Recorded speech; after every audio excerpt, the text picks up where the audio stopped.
ಹಿಂದಿನ ಸಂಚಿಕೆಯಲ್ಲಿ ಚತುರ್ಮುಖ ಬ್ರಹ್ಮನು ಆದಿನಾರಾಯಣನು ತನ್ನನ್ನು ನಾಭಿಕಮಲದಲ್ಲಿ ಪುಟ್ಟಿಸಿದ ಆ ಮಹಾವಿಷ್ಣುವಿನ ವಿಶ್ವರೂಪವನ್ನು ಕಂಡು ಕಳವಳಗೊಂಡು ಆಶ್ಚರ್ಯಗೊಂಡು ದಿಕ್ಕು ತೋಚದಂತಾಗಿ ಇದ್ದಂತಹ ಬ್ರಹ್ಮ ನಂತರ ಭಗವಂತ ತನ್ನ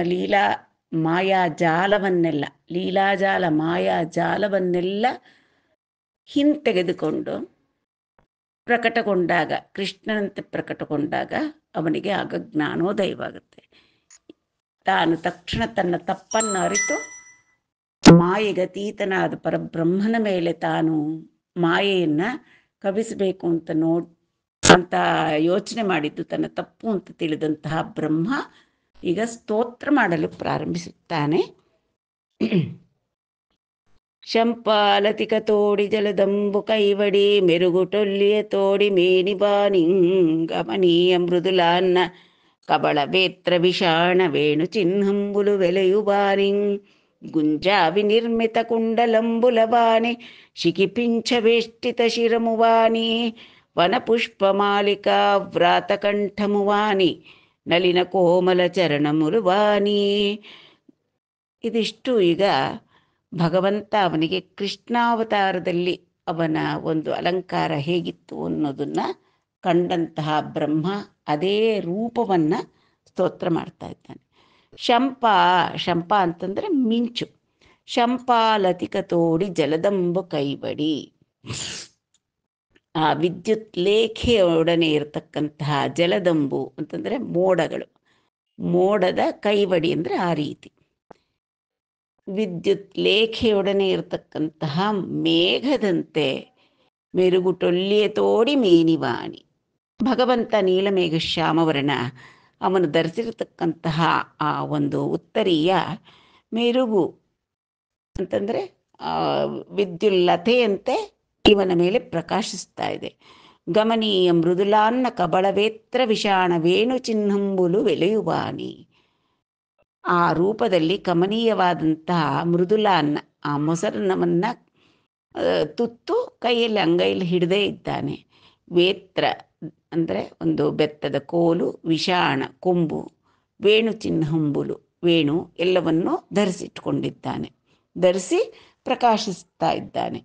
ಗುಂಜಾವಿ ನಿರ್ಮಿತ ಕುಂಡಲಂಬುಲವಾಣಿ. ಈಗ ಗೊಲ್ಲ ಬಾಲಕನಂತೆ ಇರತಕ್ಕಂತಹ ಭಗವಂತ ಪ್ರಕೃತಿಯಲ್ಲಿ ದೊರೆಯತಕ್ಕಂತಹ ಹೂವು, ಎಲೆ, ಚಿಗುರು, ಕಾಡಿನಲ್ಲಿ ಬಿಡ್ತಕ್ಕಂತಹ ಮಣಿಗಳು, ಇದರದೇ ಅವನಿಗೆ ಅಲಂಕಾರ. ಗುಂಜಾವಿ ನಿರ್ಮಿತ ಕುಂಡಲಂಬುಲವಾಣಿ, ಮಕರ ಕುಂಡಲ ಧರಿಸಿಲ್ಲ ಇಲ್ಲಿ ಭಗವಂತ. ಗುಂಜಾವಿ ನಿರ್ಮಿತ ಅಂದರೆ ಈ ಗುಂಜ ಅಂತೀವಿ, ಗುಲ್ಗಂಜಿ, ಅದರಲ್ಲಿ ಕುಂಡಲಗಳನ್ನು ಧರಿಸಿ ಅದನ್ನು ಧರಿಸ್ಕೊಂಡಿದ್ದಾನೆ.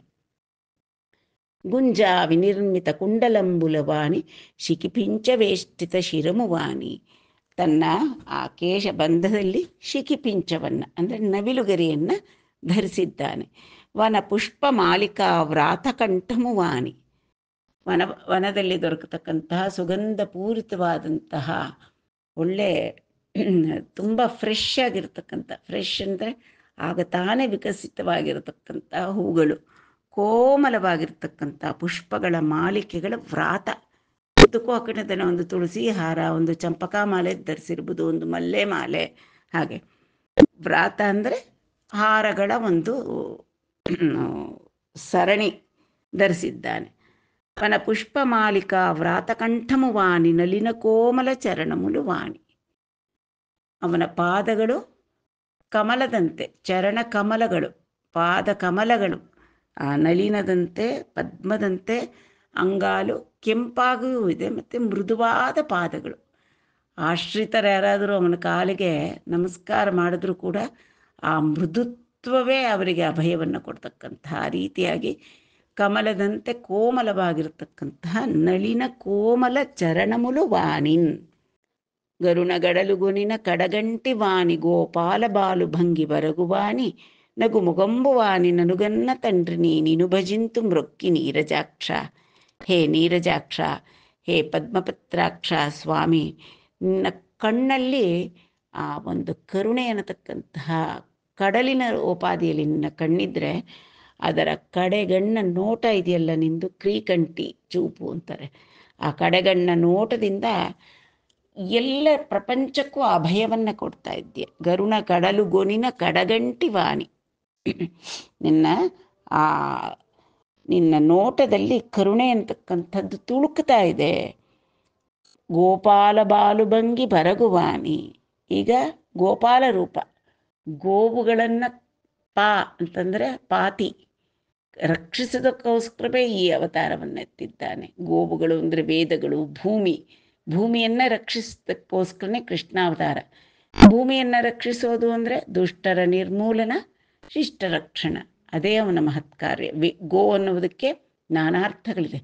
ವೇದ, ಭೂಮಿ, ಗೋವುಗಳು ಎಲ್ಲವನ್ನೂ ಕೂಡ ರಕ್ಷಿಸ್ತಕ್ಕಂತಹ ಒಂದು ಅವತಾರ ಕೃಷ್ಣಾವತಾರ. ಈಗ ಅವನು ಗೋಪಾಲ ಬಾಲುಭಂಗಿ ಬರಗುವಾಣಿ. ಗೋಪಾಲ ಬಾಲಕನಂತೆ, ಗೊಲ್ಲ ಬಾಲಕನಂತಹ ನಿನ್ನ ಈ ಅಂದವಾದ ಒಂದು ವೇಷಭೂಷಣಗಳಿಂದ ಒಪ್ಪುತ್ತಾ ನೀನಿದ್ದೀಯಪ್ಪ. ನಗು ಮೊಗಂಬುವಾಣಿ. ಮುಗುಳ್ನಗೆ ಅನ್ನತಕ್ಕಂಥದ್ದು ನಿನ್ನ ಮುಖದಲ್ಲಿ ಆನಂದವಾಗಿ ತಾಂಡವವಾಗ್ತಾ ಇದೆ. ನನಗನ್ನ ತಂಡ್ರಿನಿ, ನನ್ನನ್ನು ಹೆತ್ತ ತಂದೆ ನೀನು ಅಲ್ವಾ. ಅವನ ನಾಭಿ ಕಮಲದಲ್ಲಿ ಜನಿಸತಕ್ಕಂಥ ಬ್ರಹ್ಮ ಆ ಆದಿನಾರಾಯಣನ ಮಗ. ನನಗನ್ನ ತಂಡ್ರಿನಿ, ನೀನು ಭಜಿಂತು ಮೃಕ್ಕಿ ನೀರಜಾಕ್ಷ. ನಾನು ಶರಣಾಗತನಾಗಿ ನಿನ್ನನ್ನು ನಮಸ್ಕಾರ ಮಾಡಿ ನಿನ್ನನ್ನು ಸೇವಿಸ್ಕೊಳ್ತೀನಿ ಅಂತ ಹೇಳ್ತಾ ಇದ್ದಾರೆ ಬ್ರಹ್ಮದೇವರು. ನಾನು ಮನ್ನಿಂಚಿ ಭವಜ್ಜನಂಬುలకు నానందంబు నిండించు నీ తనురూపం విదే నా మనంబున కచించెంబయ్యే నీ ఉల్లసద్ఘన విశ్వాకృతి నెవ్వండోపు నెరుంగంగైవల్యమై ಒಪ್ಪನ ಆತ್ಮ ನಿವೇದ್ಯಂಬುಂಗು ನೀದು ಚಂದಂ ಬೆಟ್ಟಿದೋ ಈಶ್ವರ. ಹೇ ಈಶ್ವರ, ಈಗ ಅರ್ಥವಾಯಿತು ಬ್ರಹ್ಮನಿಗೆ ಇಲ್ಲಿರ್ತಕ್ಕಂಥ ಕೃಷ್ಣಾವತಾರ ಎತ್ತಿರ್ತಕ್ಕಂಥವನು ಈ ಜಗದೀಶ್ವರ, ಅವನು ಈಶ ಶಾಸನೆ ಅಂತ ಈ ಜಗತ್ತೆಲ್ಲವನ್ನೂ ತನ್ನ ಒಂದು ಲೀಲಾ ಮಾತ್ರದಿಂದ ಈ ಜಗತ್ತೆಲ್ಲವನ್ನೂ ರಕ್ಷಿಸ್ತಕ್ಕಂತಹ, ಪರಿಪಾಲಿಸ್ತಕ್ಕಂತಹ ಭಗವಂತ ಅನ್ನತಕ್ಕಂಥದ್ದು ಅರ್ಥವಾಯಿತು ಚತುರ್ಮುಖ ಬ್ರಹ್ಮನಿಗೆ. ನಾನು ಮನ್ನಿಂಚಿ, ನಾನು ನಿನ್ನ ಮೇಲೆ ಮಾಯೆ ತೋರಿಸೋದಕ್ಕೆ ಬಂದನಲ್ಲ, ಆದ್ದರಿಂದ ನನ್ನನ್ನು ಕ್ಷಮಿಸಿಬಿಡು ತಂದೆ. ಭವಜ್ಜನಂಬುలకు నానందంబు నిండించు నీ తనురూపం విదే నా మనంబునం ಕಚಿಂತ್ಯಮಯ್ಯೇ. ನಿನ್ನ ಭವಜ್ಜನಂಬುలకు ಅಂದರೆ ಇಲ್ಲಿ ಈ ಗೋಕುಲದಲ್ಲಿ ಆ ಗೋಪಾಲಕರಿಗೆ, ಯಶೋಧಾದೇವಿಗೆ, ನಂದಗೋಪರಿಗೆ ಎಲ್ಲರಿಗೂ ಕೂಡ ನೀನು ಆನಂದವನ್ನು ಕೊಡ್ತಾ ಇದ್ದೀಯ. ಗೋವುಗಳಿಗೂ ಸಹಿತ ಆನಂದವನ್ನು ನೀಡ್ತಾ ಇದ್ದೀಯ. ಭವಜ್ಜನಂಬುలకు ನಾನಂದಂಬು ನಿಂಡಿಂಚು, ತುಂಬಿ ತುಂಬಿ ಕೊಡ್ತಾ ಇದ್ದೀಯ ಆನಂದವನ್ನು. ಅಂತಹ ನೀ ತನುರೂಪಂಬಿದೆ, ನಿನ್ನ ಈ ರೂಪ, ತನುರೂಪ ಅಂದರೆ ಬಾಲರೂಪ, ಬಾಲಗೋಪಾಲ ಕೃಷ್ಣನ ರೂಪ. ನಾ ಮನಂಬುನಂಕ ಚಿಂತ್ಯಂಬಯ್ಯೇ, ನನ್ನ ಮನಸ್ಸಿಗೆ ಊಹಿಸುವುದಕ್ಕೆ ಸಾಧ್ಯವಾಗಲಿಲ್ಲ. ನೀನೇ ಪರಬ್ರಹ್ಮ ಅಂತ ಅರ್ಥ ಮಾಡಿಕೊಳ್ಳಿಕ್ಕೆ ನನಗೆ ಸಾಧ್ಯವಾಗಲಿಲ್ಲ ತಂದೆ.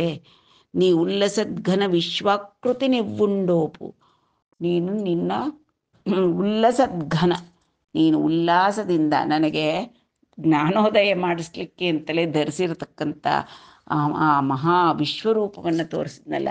ಎಲ್ಲೆಲ್ಲಿ ತಿರ್ಕಿದ್ರೂ ಕೂಡ ವಿಶ್ವಾಕೃತಿ, ಅವರನ್ನು ಸೇವಿಸ್ತಾ ಇರತಕ್ಕಂತಹ ಎಲ್ಲ ಋಷಿ ಮುನಿ ಗಣ ದೇವಗಣ ಎಲ್ಲರೂ ಸೇವಿಸ್ತಾ ಇದ್ದಾರೆ. ಅಣಿಮಾದಿ ಅಷ್ಟಸಿದ್ಧಿಗಳು, ದ್ವಾದಶಾದಿತ್ಯರು ಎಲ್ಲರೂ ಸೇವಿಸ್ತಾ ಇರತಕ್ಕಂತಹ ಒಬ್ಬೊಬ್ಬ ಗೋಪಾಲ ಬಾಲಕನನ್ನು ಕೂಡ ಆ ರೂಪದಲ್ಲಿ ದರ್ಶನ ಕೊಟ್ಟುಬಿಟ್ನಲ್ಲ ಭಗವಂತ ಪರಬ್ರಹ್ಮನಿಗೆ. ನೀ ಉಲ್ಲಸದ್ಘನ ವಿಶ್ವಾಕೃತಿ ನೆವ್ವುಂಡೋಪು, ಅದನ್ನು ತಟ್ಕೊಳಕ್ಕಾಗತ್ತಾ? ಈ ಬಾಲಕೃಷ್ಣ ರೂಪವನ್ನೇ ನನಗೆ ಊಹಿಸೋಕ್ಕೂ ಕೂಡ ಸಾಧ್ಯವಾಗಲಿಲ್ಲ, ನನ್ನ ಮನಸ್ಸಿಗೆ ಅರ್ಥವಾಗಲಿಲ್ಲ. ಇನ್ನು ನಿನ್ನ ವಿಶ್ವಾಕೃತಿ ತೋರಿಸ್ಬಿಟ್ರೆ ನಾನು ಹೇಗಪ್ಪ ನಾನು ಅದನ್ನು ಅರ್ಥ ಮಾಡ್ಕೊಳ್ಳೋದು? ಮತ್ತು ಸಮರ್ಥನಲ್ಲ ನಾನು. ಎವ್ವಂಡೋಪು ಅಂದರೆ ಅದನ್ನು ತಟ್ಕೊಳಕ್ಕಾದರೂ ಆಗಬೇಕಲ್ಲ, ಆ ಚಕ್ಷುಗಳಿಂದ ನೋಡ್ಲಿಕ್ಕಾದ್ರೂ ಕೂಡ ಸಾಮರ್ಥ್ಯ ಬೇಕಲ್ಲ. ಎರುಂಗಂಗೈವಲ್ಯಮಯ್ಯೊಪ್ಪನಾತ್ಮ ನಿವೇದ್ಯಂಬಂಗು ನೀದು ವೈಭವಮು ಚಂದಂ ಬೆಟ್ಟಿದೋ ಈಶ್ವರ. ನಿನ್ನ ರೂಪ ಈ ವಿಶ್ವರೂಪವನ್ನು ತಿಳಿದುಕೊಳ್ಳುವುದರ ಸಾಮರ್ಥ್ಯ ಯಾರಿಗೆ ತಾನೇ ಇದೆ? ಎಲ್ಲರೊಳಗೂ ಕೂಡ ಅಂತರ್ಯಾಮಿಯಾಗಿ ಅಹಂ ಅನ್ನತಕ್ಕಂಥ ತತ್ವವಾಗಿ ಆತ್ಮರೂಪದಲ್ಲಿ ಇರತಕ್ಕಂತಹ ನಿನಗೆ ಮಾತ್ರ ತಿಳಿಯುತ್ತಷ್ಟೆ. ನಿನ್ನ ವೈಭವ ಏನು, ಎಲ್ಲೆಲ್ಲಿದ್ದೀಯ ನೀನು, ನಿನ್ನ ಆಕೃತಿ ಏನು, ನಿನ್ನ ಒಂದು ಸಾಮರ್ಥ್ಯ ಅನ್ನತಕ್ಕಂಥದ್ದು ನಿನಗೆ ತಿಳಿಬೇಕು ಹೊರತು ಯಾರಿಗೂ ಕೂಡ ತಿಳಿಯುವುದಕ್ಕೆ ಸಾಧ್ಯವೇ ಇಲ್ಲ, ಊಹಿಸಲಿಕ್ಕೂ ಸಾಧ್ಯವಿಲ್ಲ. ಚತುರ್ದಶ ಭುವನ ಬ್ರಹ್ಮಾಂಡಗಳು ಅಂದರೆ ಅದರ ಒಂದು ಅಳತೆಯ ಕಲ್ಪನೆ ಕೂಡ ಬರಲ್ಲ. ಆದ್ದರಿಂದನೇ ಅವನ್ನು ನಾವು ಅಪ್ರಮೇಯ ಅಂತ ಕರೆದು ಬಿಟ್ವಿ. ಇದೇ ಒಂದು ಆಶ್ಚರ್ಯ ಅರ್ಜುನನಿಗೆ ಆ ಯುದ್ಧಭೂಮಿಯಲ್ಲಿ ವಿಶ್ವರೂಪವನ್ನು ತೋರಿಸ್ತಾನೆ ಭಗವಂತ. ಅನೇಕ ವಕ್ತೃನೈನಂ ಅನೇಕಾದ್ಭುತ ದರ್ಶನಂ ಅನೇಕ ದಿವ್ಯಾಭರಣಂ ದಿವ್ಯಾನೇಕೋದ್ಯತಾಯುಧಂ ದಿವ್ಯ ಮಾಲ್ಯಾಂಬರಧರಂ ದಿವ್ಯಗಂಧಾನುಲೇಪಂ ಸರ್ವ ಆಶ್ಚರ್ಯಮಯಂ ದೇವಂ ಅನಂತಂ ವಿಶ್ವತೋಮುಖಂ ಅನ್ನತಕ್ಕಂಥ ತನ್ನ ವಿಶ್ವರೂಪವನ್ನು ಅರ್ಜುನನಿಗೆ ಅದನ್ನು ವೀಕ್ಷಿಸುವ ಸಾಮರ್ಥ್ಯ ಇರ್ತಕ್ಕಂಥ ದಿವ್ಯ ಚಕ್ಷುಷನ್ನು ಪ್ರಸಾದಿಸಿ ಈ ರೂಪವನ್ನು ದರ್ಶನ ಮಾಡಿಸಿರ್ತಾನೆ ಭಗವಂತ. ಇಲ್ಲಿ ಚತುರ್ಮುಖನಿಗೆ ನೋಡಿ ಕಕ್ಕಾಬಿಕ್ಕಿಯಾಗಿ ಭಗವಂತ ನಿನ್ನ ಲೀಲೆ, ನಿನ್ನ ರೂಪ, ನಿನ್ನ ಐಶ್ವರ್ಯ, ನಿನ್ನ ಈ ವಿಶ್ವತೋಮುಖವನ್ನು ಅರ್ಥ ಮಾಡಿಕೊಳ್ಳಿಕ್ಕೆ ಯಾರಿಗೆ ತಾನೇ ಸಾಧ್ಯವಿದೆ ತಂದೆ ಅಂತ ಈಗ ನಾನಾ ವಿಧವಾಗಿ ಸ್ತೋತ್ರ ಮಾಡ್ತಾ ಇದ್ದಾರೆ. విజ్ఞాన విధములెరుంగ కథజ్ఞులు నీ వార్తంజప్పందను వాంగ్మనముల్ యజ్ఞేశ నీకు నిచ్చిన అగ్నులు నిను బట్టి గెలుతురజుతుండవైనన్. ಹೇ ಯಜ್ಞೇಶ, ನೀನು ಯಜ್ಞಪುರುಷ, ನಿನ್ನನ್ನು ತಿಳಿಯತಕ್ಕಂತಹ ವಿಜ್ಞಾನ ವಿಧ ಅಂತಂದರೆ ಅವ್ಯಕ್ತನಾದಂತಹ ನಿನ್ನನ್ನು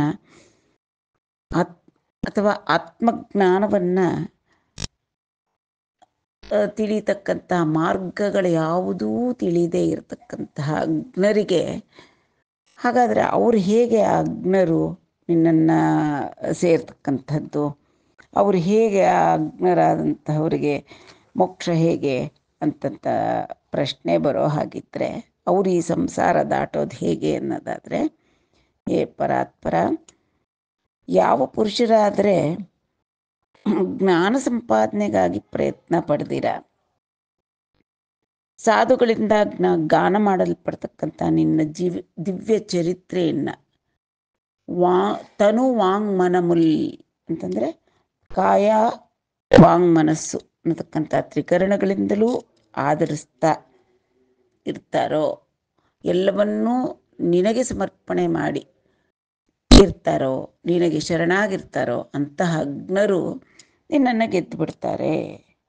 ಅಂದರೆ ನಿನಗೆ ಅಂತಹ ಭಕ್ತಿಯುತರನ್ನು ಕಂಡ್ರೆ ತುಂಬ ಪ್ರೀತಿ.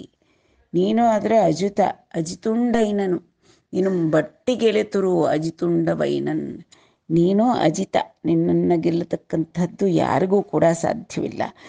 ಆದರೆ ಭಕ್ತರಾದಂತಹವರು ತ್ರಿಕರಣ ಶುದ್ಧವಾಗಿ ನಿನ್ನನ್ನು ಪ್ರಾರ್ಥಿಸ್ತಾ ಇದ್ದರೆ, ನಿನ್ನ ಲೀಲಾವತಾರಗಳನ್ನು ಸ್ತೋತ್ರ ಮಾಡ್ತಾ ಇದ್ದರೆ, ಗಾನ ಮಾಡ್ತಾ ಇದ್ದರೆ, ನೂತಿ ಸೇವಾ ವಿರಚನೆ ಅಂತ ಹೇಳ್ತಾರೆ, ಹಾಗೆ ಸೇವೆ ಮಾಡ್ತಕ್ಕಂಥವರಿಂದ ನೀನು ಗೆಲ್ಲಲ್ಪಟ್ಟು ಬಿಡ್ತೀಯ. ಬೇರೆ ಯಾರಿಗೂ ನೀನು ಬಗ್ಗಲ್ಲ, ಆದರೆ ಇಂಥ ಭಕ್ತರಿಗೆ ಬಗ್ಗು ಬಿಡ್ತೀಯ, ನೀನು ಭಕ್ತ ಪರಾಧೀನ. ಇದನ್ನೇ ಗೀತೆಯಲ್ಲಿ ಹೇಗೆ ಹೇಳ್ತಾರೆ ಅಂದರೆ, ಏತು ಅಕ್ಷರಂ ಅನಿರ್ದೇಶಂ ಅವ್ಯಕ್ತಂ ಪರ್ಯುಪಾಸತೆ ಕ್ಲೇಶೋ ಅಧಿಕತರಃ ತೇಷಾಂ ಅವ್ಯಕ್ತ ಸಕ್ತಚೇತಸಾಂ ಅಂತ ಹೇಳ್ತಾರೆ. ಅಂದರೆ ಅವ್ಯಕ್ತ ಸ್ವರೂಪನಾದಂತಹ ನಿರ್ಗುಣ ಪರಮಾತ್ಮನನ್ನು ತಿಳಿಯಬೇಕು ಅಂತಂದ್ಬಿಟ್ಟು ಪ್ರಯತ್ನ ಪಡ್ತಕ್ಕಂಥವ್ರಿಗೆ ಕ್ಲೇಶ ಹೆಚ್ಚು. ಆತ್ಮಜ್ಞಾನ ಸಂಪಾದನೆಗೆ ಜ್ಞಾನ ಮಾರ್ಗದಲ್ಲಿ ನಡೀತೀವಿ ಅಂತಕ್ಕಂಥವ್ರಿಗೆ ಕ್ಲೇಶ ಅಧಿಕವಾದ್ದು. ಅದೇ ಭಗವಂತನೇ ಹೇಳ್ತಾನೆ, ಮಯ್ಯಾವೇಶ್ಯ ಮನೋ ಯೇ ಮಾಂ ನಿತ್ಯಯುಕ್ತ ಉಪಾಸತೆ ಶ್ರದ್ಧೆಯ ಪರಯೋಪೇತಾಃ ತೇ ಮೇ ಯುಕ್ತತಮಾಮತಾಃ ಅಂತಂದರೆ, ಭಕ್ತಿಪೂರ್ವಕವಾಗಿ ನನ್ನನ್ನು ಯಾರಾದರೂ ಉಪಾಸನೆ ಮಾಡ್ತಾರೋ ಅವರು ನನಗೆ ಅತ್ಯಂತ ಪ್ರಿಯತಮರು ಅಂತ ಹೇಳ್ತಾರೆ. ಅಹಂ ಭಕ್ತಪರಾಧೀನೋ ಹ್ಯಸ್ವತಂತ್ರ ಇವ ದ್ವಿಜ ಮದನ್ಯತ್ತೇ ನ ಜಾನಂತಿ ನಾಹಂ ತೇಭ್ಯೋ ಮನಾಗಪಿ ಅಂತ. ಅಂದರೆ ದುರ್ವಾಸನಿಗೆ ಭಗವಂತ ಹೇಳ್ತಕ್ಕಂಥದ್ದು, ಎಲೆ ಬ್ರಾಹ್ಮಣ, ನಾನು ಭಕ್ತ ಪರಾಧೀನ, ನಾನು ಸ್ವತಂತ್ರನಲ್ಲ, ನಾನು ಭಕ್ತರಿಗೆ ಪರಾಧೀನ. ಅವ್ರು ಹೇಳ್ದಂಗೆ, ಅವರ ಅಪೇಕ್ಷೆ ಮೇರೆಗೆ, ಅವ್ರ ಕೋರಿಕೆ ಮೇರೆಗೆ ನಾನು ನಡೀತಕ್ಕಂಥವನು. ಪ್ರಹ್ಲಾದ ಚಿಕ್ಕ ಮಗು, ಎಲ್ಲ ಕಡೆನೂ ಇದ್ದೇ ಇದ್ದಾನೆ, ಈ ಕಂಬದಲ್ಲೂ ಇದ್ದಾನೆ, ಪ್ರತಿಯೊಂದು ಕಡೆಯೂ ಇದ್ದಾನೆ. ಈ ಕಂಬದಲ್ಲಿ ಇದ್ದಾನ ಅಂತ ತಂದೆ ಕೇಳಿದ ತಕ್ಷಣ ಇದ್ದಾನೆ, ಖಂಡಿತ ಈ ಕಂಬದಲ್ಲಿ ಇದ್ದಾನೆ ಅಂತ ಹೇಳಿಬಿಟ್ಟ. ಅವನ ಮಾತನ್ನು ನಿಜ ಮಾಡಿಸ್ಲಿಕ್ಕೋಸ್ಕರ ಎಲ್ಲ ಕಡೆಯೂ ಇರತಕ್ಕಂಥ ಹರಿ ಆ ಕಂಬದೊಳಗಿಂತಲೇ ಪ್ರತ್ಯಕ್ಷನಾದ. ಹಾಗೆ ಅವನು ಭಕ್ತ ಪರಾಧೀನ. ಅವನು ಮದನ್ಯತ್ತೇನ ಜಾನಂತಿ ನಾಹಂ ತೇಭ್ಯೋ ಮನಾಗಪಿ. ಅಂದರೆ ಭಕ್ತರಾದವರು ನನಗಿಂತ ಬೇರೆ ಯಾವುದೂ ಅವರಿಗೆ ಬೇಕು ಇಲ್ಲ, ಅವರಿಗೆ ತಿಳಿದಿಲ್ಲ. ನಾನು ಕೂಡ ಆ ಭಕ್ತರೇ ನನಗೆ ಅತ್ಯಂತ ಪ್ರೀತಿ ಪಾತ್ರರು, ಅವರನ್ನು ಬಿಟ್ಟು ನನಗೆ ಬೇರೆ ಏನೂ ತಿಳಿಯುದು. ಹೀಗೆ ನಾನು ಭಕ್ತರಿಗೆ ಪರಾಧೀನ ಆಗಿರೋದ್ರಿಂದ ನಾನು ಸ್ವತಂತ್ರನಲ್ಲ ಅಂತ ಹೇಳ್ತಾನೆ. ತನಗೆ ತಾನೇ ಅಪ್ಪಣೆ ಕೊಟ್ಟಿದ್ದಾನೆ ಭಗವಂತ. ಅದರಿಂದ ಇಲ್ಲಿ ಅಜಿತ ನಿನ್ನನ್ನು ಗೆಲ್ತಾರೆ, ಅಜಿತುಂಡವೈನನ್ ಅಗ್ನುಲು ನಿನುಂಬಟ್ಟಿ ಗೆಲುತರು. ಯಾವಾಗ ಗೆಲ್ತಾರೆ? ತನು ವಾಂಗ್ಮನಮುಲ್ ನೀಕುನ್ನಿಚ್ಚಿನ, ನಿನಗೆ ತಮ್ಮದೆಲ್ಲವನ್ನೂ ಸಮರ್ಪಣೆ ಮಾಡಿ ಭಕ್ತಿಯಿಂದ ನಿನ್ನನ್ನು ಆರಾಧಿಸ್ತಕ್ಕಂತಹ ಭಕ್ತರು ನಿನ್ನನ್ನು ಗೆದ್ದು ಬಿಡ್ತಾರೆ ಅಂತ ಹೇಳ್ತಾ ಇದ್ದಾರೆ ಪೋತನಾಮಾತ್ಯರು. ಭಕ್ತಿಯ ಉತ್ಕೃಷ್ಟತೆಯನ್ನು ಈ ಶ್ಲೋಕದಲ್ಲಿ ತುಂಬಿಸಿಟ್ಟಿದ್ದಾರೆ. ಪುಟ್ಟ ಶ್ಲೋಕವಾದರೂ ಕೂಡ ತುಂಬಿಸಿಟ್ಟಿದ್ದಾರೆ. ಶ್ರೇಯಮುಲು ಗುರಿಯು ಭಕ್ತಿ ನಿಂಜೇಯಕ కేవలము బోధ సిద్ధి కిందపము చేయుట విఫలము పొల్లున నాయము సేకురునే తలంపనది కంబైనన్. ಶ್ರೇಯಮುಲು ಗುರಿಯು ಭಕ್ತಿ ನಿಂಜೇಯಕ ಅಂದರೆ ಶ್ರೇಯಸ್ಸು ಸಕಲ ಸೌಭಾಗ್ಯಗಳನ್ನು ಕೊಡ್ತಕ್ಕಂಥ ಭಕ್ತಿಯನ್ನು ಭಗವಂತನಲ್ಲಿ ಭಕ್ತಿ ಮಾರ್ಗದಲ್ಲಿ ನಡೆಯದೆ ಕೇವಲము ಬೋಧಸಿದ್ಧಿಕ್ಕಿಂದ ಪಂಜೆಯುಟ ವಿಫಲಮು. ಕೇವಲ ಬೋಧಸಿದ್ಧಿ ಅಂದರೆ ಆತ್ಮಜ್ಞಾನವನ್ನು ಪಡೆಯೋಕ್ಕೋಸ್ಕರ ತಪಸ್ಸನ್ನು ಮಾಡ್ತಕ್ಕಂಥದ್ದು ವಿಫಲವಾಗುತ್ತೆ. ಅದಕ್ಕೆ ಒಂದು ಉದಾಹರಣೆ ಕೊಡ್ತಾರೆ. ಪೊಲ್ಲು ಅಂತಂದರೆ ಪ್ರಯೋಜನಕ್ಕೆ ಇಲ್ಲದೆ ಇರತಕ್ಕಂಥದ್ದು. ಸೇಕುರುನೇ ತಲಂಪ ನದಿಕಂಬೈನನ್, ನಾಯಮು ಸೇಕುರುನೇ ತಲಂಪ ನದಿಕಂಬೈನನ್ ಅಂದರೆ ಜೊಳ್ಳಿರ್ತಕ್ಕಂತಹ ಅಥವಾ ಭತ್ತದ ತೌಡನ್ನು, ಹೊಟ್ಟನ್ನು ಹೆಚ್ಚೆಚ್ಚಾಗಿ ಶೇಖರಿಸಿರೋದ್ರಿಂದ ಏನಾದರೂ ಪ್ರಯೋಜನ ಇತ್ತೆ? ಅಕ್ಕಿ ಇಲ್ಲದೆ ಇರತಕ್ಕಂಥ ಜೊಳ್ಳು ಭತ್ತವಾಗಲಿ ಅಥವಾ ಭತ್ತದ ಹೊಟ್ಟು ಎಷ್ಟು ಹೆಚ್ಚಾಗಿ ಶೇಖರಿಸಿಬಿಟ್ಟಿದ್ದೀನಿ ಅದನ್ನು ಅಂದರೂ ಕೂಡ ಅದರಿಂದ ಪ್ರಯೋಜನ ಇಲ್ಲ. ಸತ್ವಪೂರ್ಣವಾಗಿರ್ತಕ್ಕಂಥದ್ದು ಭಕ್ತಿಯೇ ಅನ್ನತಕ್ಕಂಥದ್ದು. ಅಂದರೆ ಭಕ್ತಿನೇ ಎಲ್ಲ ಶುಭಗಳನ್ನೂ ಕೂಡ ಕೊಡುತ್ತೆ ಅನ್ನತಕ್ಕಂಥದ್ದು ಎಲ್ಲ ಭಕ್ತರ ಅಭಿಪ್ರಾಯ. ಮತ್ತು ಭಕ್ತಿಯನ್ನು ಕೊಡುವಂತಹ ಭಗವಂತನನ್ನೇ ಬೇಡ್ತಾರೆ ಭಕ್ತರು. ನಾರಾಯಣಿಯಮ್ಮಲ್ಲೂ ಕೂಡ ಅದೇ ರೀತಿ ಭವದ್ಭಕ್ತಿ ಸ್ಪೀತಾ ಭವತು ಮಮ ಸೈವ ಪ್ರಶಮಯೇತ ಶೇಷ ಕ್ಲೇಶೋಘಂ ನ ಖಲು ಹೃದಯ ಸಂದೇಹ ಕಣಿಕ. ಯಾವ ಭಕ್ತರಿಗೂ ಕೂಡ ಮನಸ್ಸಿನಲ್ಲಿ ಒಂದು ಸಂದೇಹದ ಲವಲೇಶ ಮಾತ್ರ ಕೂಡ ಇರೋದಿಲ್ಲ. ಏನು ಸಂದೇಹ? ಭಕ್ತಿ ಎಲ್ಲ ಕ್ಲೇಶಗಳನ್ನು, ಪಾಪಗಳನ್ನು ಪರಿಹಾರ ಮಾಡುತ್ತೆ ಅನ್ನತಕ್ಕಂತಹ ವಿಷಯದಲ್ಲಿ ಅವರಿಗೆ ಸ್ಥಿರವಾದ ನಂಬಿಕೆ, ಸಂದೇಹ ಸ್ವಲ್ಪ ಕೂಡ ಇರೋದಿಲ್ಲ. ಆದ್ದರಿಂದ ಭಕ್ತರೆಲ್ಲರೂ ಕೂಡ ಭಕ್ತಿ ವೃದ್ಧಿಗೊಳ್ಳಲಿ ಎನ್ನತಕ್ಕಂತಹ ಬೇಡಿಕೆಯನ್ನೇ ಇಡ್ತಾರೆ ಭಗವಂತನಲ್ಲಿ. ಭವದ್ಭಕ್ತಿಸ್ತಾವತ್ ಪ್ರಮುಖ ಮಧುರಾತ್ ತ್ವದ್ಗುಣರಸಾತ್ ಕಿಮಪ್ಯಾರೂಢಾ ಚೇತ್ ಅಖಿಲ ಪರಿತಾಪ ಪ್ರಶಮನಿ.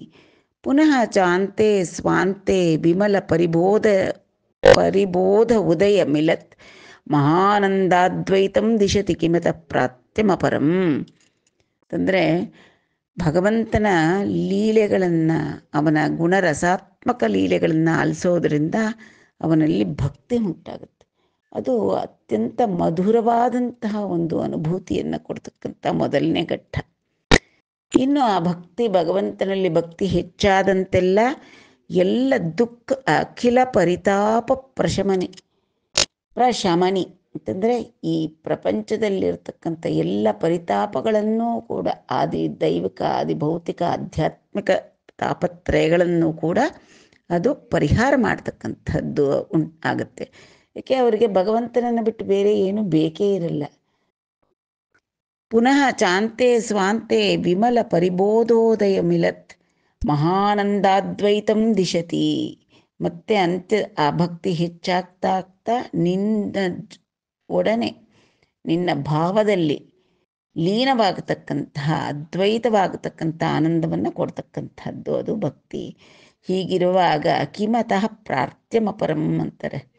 ಇನ್ನು ನಿನ್ನಲ್ಲಿ ಬೇಡಕ್ಕೆ ಬೇರೆ ಉಳಿದಿರೋದಾದ್ರೆ ಏನು ಬೇಡಯ್ಯ ನನಗೆ, ನಿನ್ನ ಚರಣಗಳಲ್ಲಿ ಸ್ಥಿರವಾದ ಭಕ್ತಿ ಹೊಂದಿದ್ದರೆ ಸಾಕು ಅನ್ನತಕ್ಕಂಥದ್ದೇ ಎಲ್ಲ ಭಕ್ತರ ಒಂದು ಅಪೇಕ್ಷೆ. ನಿಜಮುಗ ನಿನ್ನೆರುಗಂಗಮುನು ನಿಜ ವಾಂಛಲು ನಿನ್ನಂಜೇರ್ಚಿ ನೀ ಕಥ ವಿನುಚುನ್ ನಿಜ ಕರ್ಮಲಬ್ಧ ಭಕ್ತಿಕಿನ್ ಸುಜನುಲು ನೀ ಮೊದಲಿಟೆಂಕಿಂಜೊಚ್ಚಿರಧೀಶ.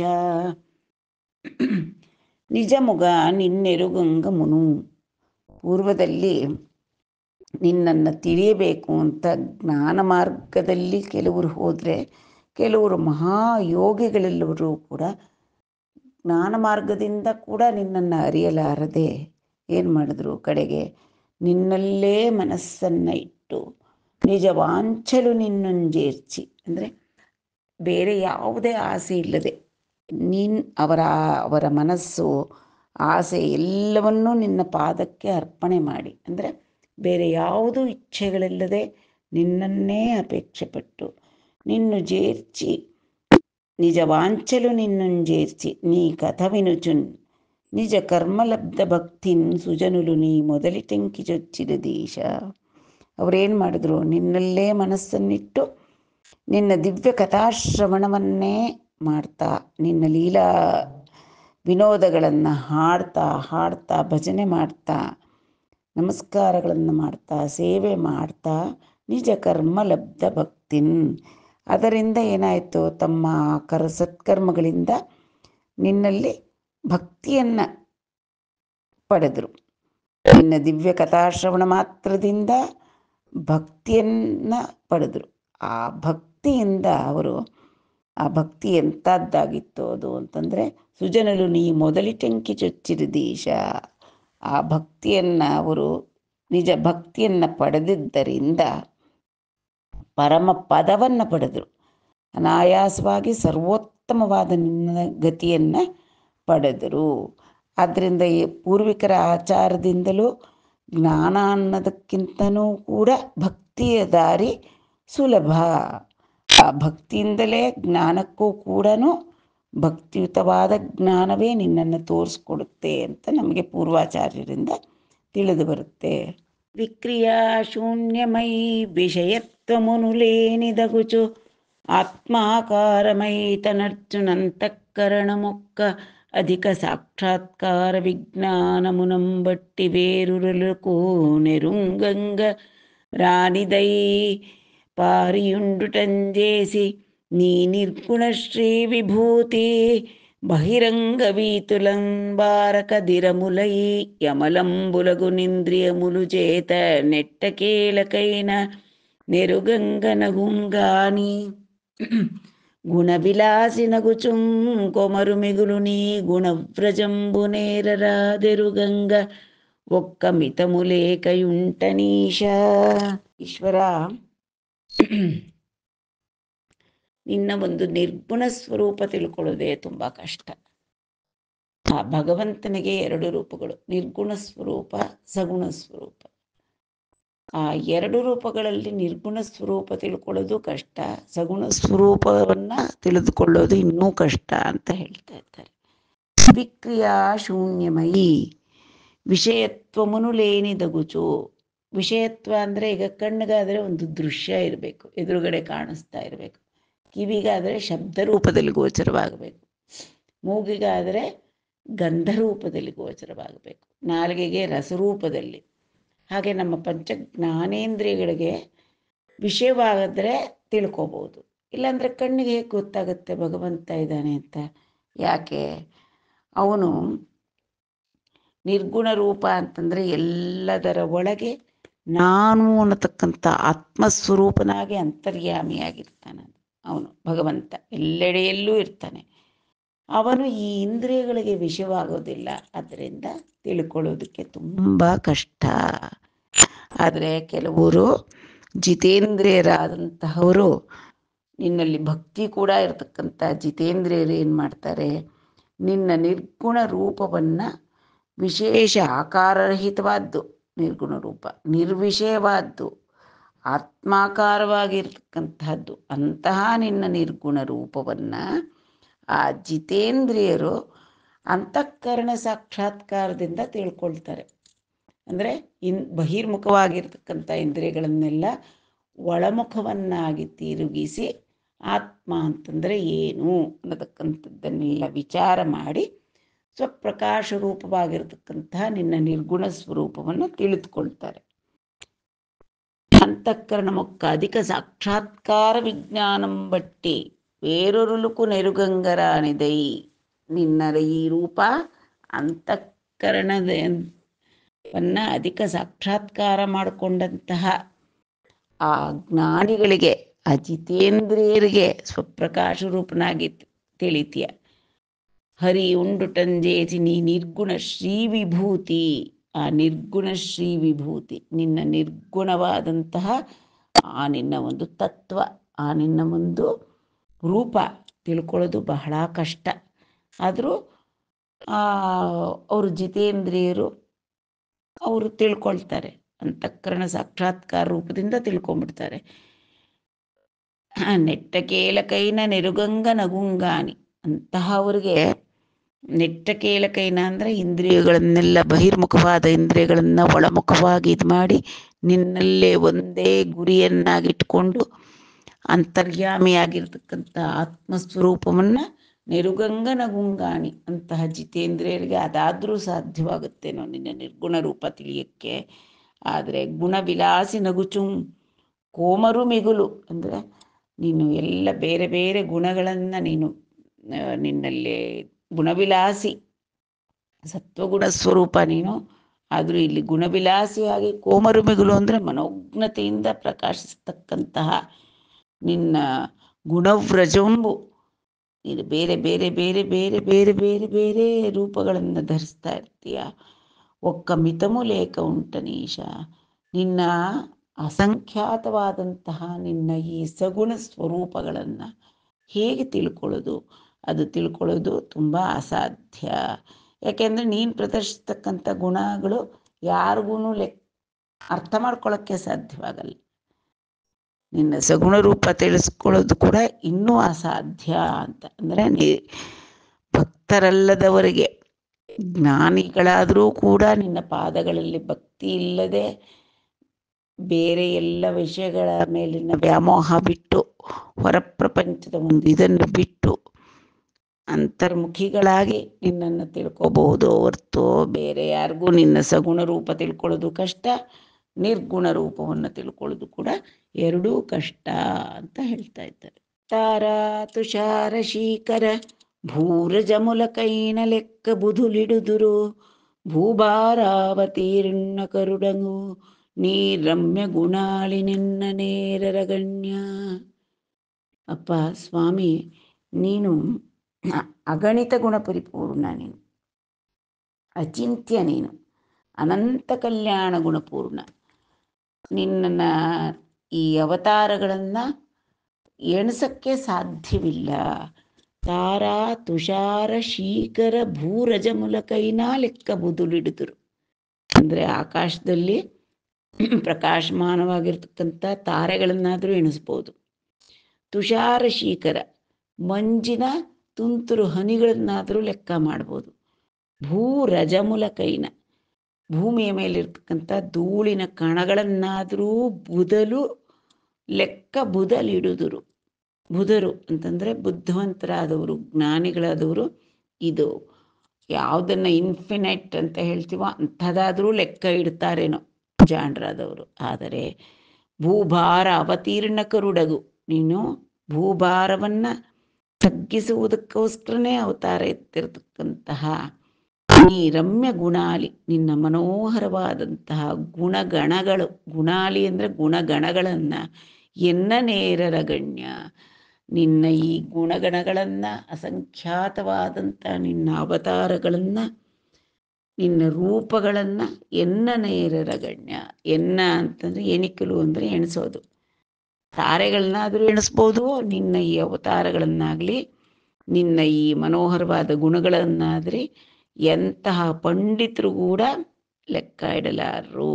ನೀನು ಎಲ್ಲ ಲೆಕ್ಕಕ್ಕೂ ಮೀರಿದವನು, ಅದಕ್ಕೆ ಅಪ್ರಮೇಯ, ಮಾನ ಮಾತೃಮೇಯ, ಎಲ್ಲವೂ ನೀನೆ, ಎಲ್ಲವೂ ನೀನೆ. ನಿನ್ನನ್ನು ಅಳಿಯೋದಕ್ಕೆ ಯಾರಿಂದಲೂ ಸಾಧ್ಯವಿಲ್ಲ, ಲೆಕ್ಕ ಮಾಡಲಿಕ್ಕಂತೂ ದೊರಕೋದೇ ಇಲ್ಲ. ನೀನು ಅಚಿಂತ್ಯ ಅಪ್ರಮೇಯ ನೀನು. ఏ వేళంగృపంజూచు నిన్నండు హరిన్ వీక్షింతు నంచాఢ్యుండై నీ వెంటంబడి తోంటి కర్మ చయమున్ నిర్మూలముం జయుచున్ నీవాడై తను వాంగ్మనోగతుల నిస్సేవించు విన్నాణి ఓ కైవల్యాధిపలక్ష్మినుద్దబడిందా కైకొన్నవాండీశ్వర. ఏ వేళంగృపజూచును, ಯಾವತ್ತು ಆ ಶ್ರೀಹರಿ ನನ್ನ ಮೇಲೆ ದಯೆ ತೋರಿಸ್ತಾನೋ, ಎನ್ನುಂಡು ಹರಿನ್ ವೀಕ್ಷಿಂತುನ್, ಯಾವತ್ತಾದರೆ ನಾನು ಆ ಭಗವಂತನನ್ನು ದರ್ಶಿಸ್ತೀನೋ, ನಂಚ ಆಢ್ಯುಂಡೈ ಅಂತ ಅರ್ಥಿಯಿಂದ ಆಢ್ಯನಾಗಿ ಅಂದರೆ ಸಂಪನ್ನನಾಗಿ ನಿನ್ನನ್ನೇ ಧ್ಯಾನ ಮಾಡ್ತಾ ಇರ್ತಾನೋ, ನೀವೆಂಟಂಬಡಿ ನಿನ್ನ ಹಿಂದೆನೇ ಇರ್ತಾನೋ ಅಂತಂದರೆ ತನ್ನ ಗಮನ ಗುರಿ ಎಲ್ಲವೂ ಯಾವುದೂ ಲೌಕಿಕವಾದದ್ದು ಎಡೆ ಇಲ್ಲ. ಅಂತಹ ಭಕ್ತನ ಗಮನ ಗುರಿ ಎಲ್ಲವೂ ಕೂಡ ನಿನ್ನನ್ನು ಸೇರುವುದಕ್ಕೆ ಮೀಸಲು.